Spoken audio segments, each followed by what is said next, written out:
Ang hanap te.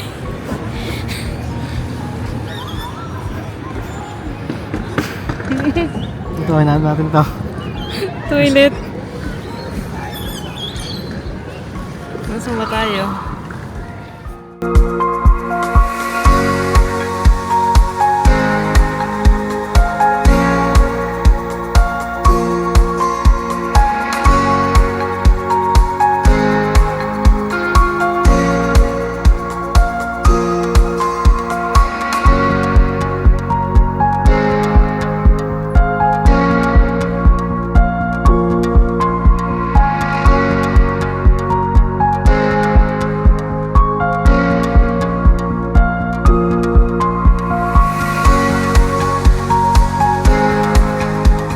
So, nandito na tayo sa Glenelg Beach.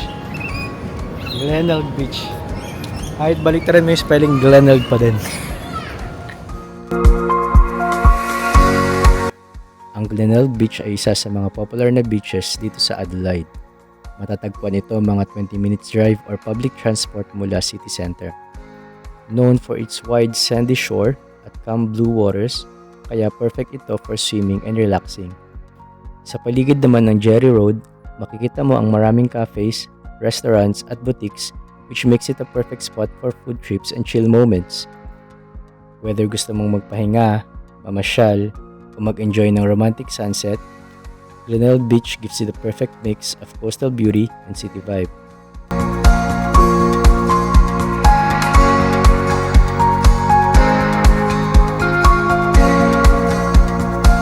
So yun, andito na tayo sa Glenelg Beach. Mas chill to sobra kaysa sa Gold Coast. Siguro dahil Friday, ewan ko lang din. Maganda papuntahan natin ito ng weekends. Pero, iba ano, tahimik yung vibes eh.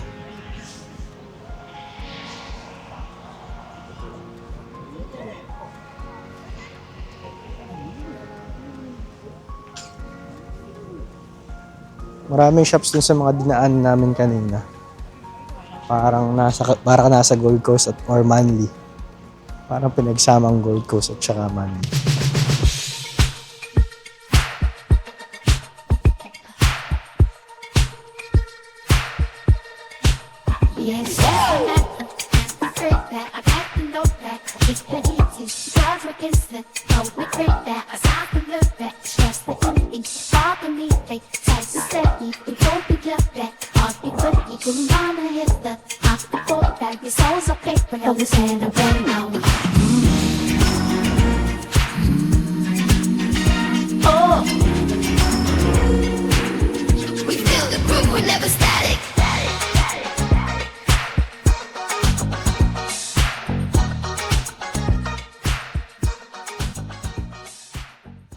Medyo mainit ngayon dito sa Adelaide sa pagpunta namin.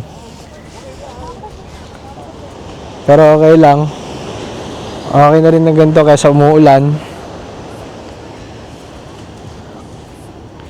Hanapin mo kung sino yung takot sa araw. You know. Sayang naman yung ininom kong gluta every night.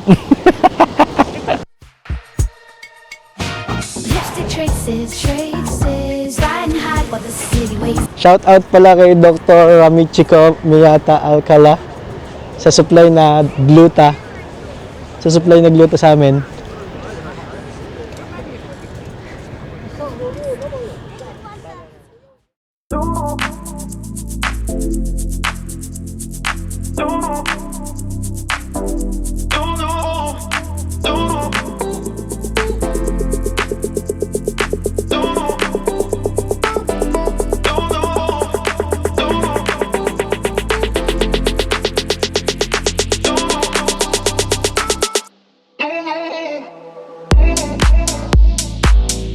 Maganda sana dito sa taas, pero I think hindi magandang time nasa labas tayo dahil yung mga kalapate andyan.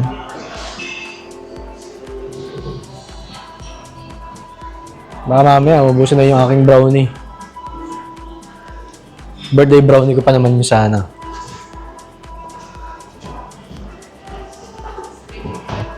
Ulitan.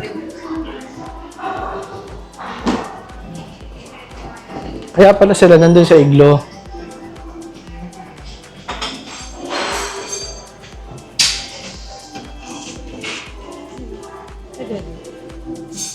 Oh.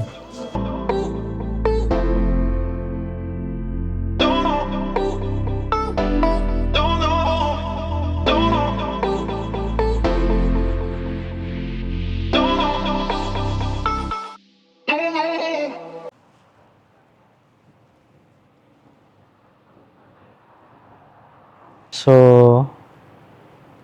nabangan namin ngayong yung sunset, no? Yan, kung makita nyo, si Mr. Sun, malapit nang bumaba. Kasabay niyan, malapit na rin may makatulong.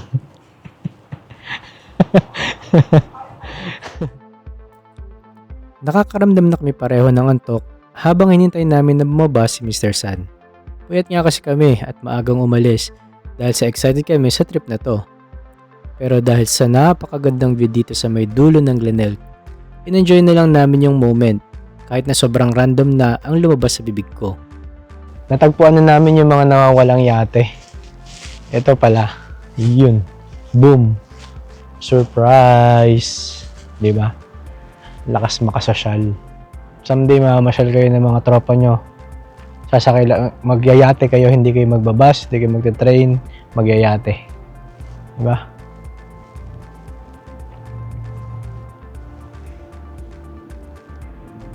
Ang dami pa palang mga ano dito. Ayan na. Bahay ni Iron Man, di ba? Bye-bye na lang natin dito. Mga restaurants dito. Ang lakas talaga makasosyal dito sa area kung nasaan kami. Ang ganda ng view, ang pristine ng location, at may pagka-pricey na yung mga restaurants. Sinabi niya sa akin na nag-book siya ng table namin dalawa para i-celebrate ang birthday ko. Saan kaya? Mahulaan niyo din ba? Ano pangalan ng restaurant natin mamaya? Anong pangalan? Ano pangalan? Walaan ko. Kahani Indian Food. Asian Flavor House. Japanese Steakhouse. Parang sarap ng shawarma, no?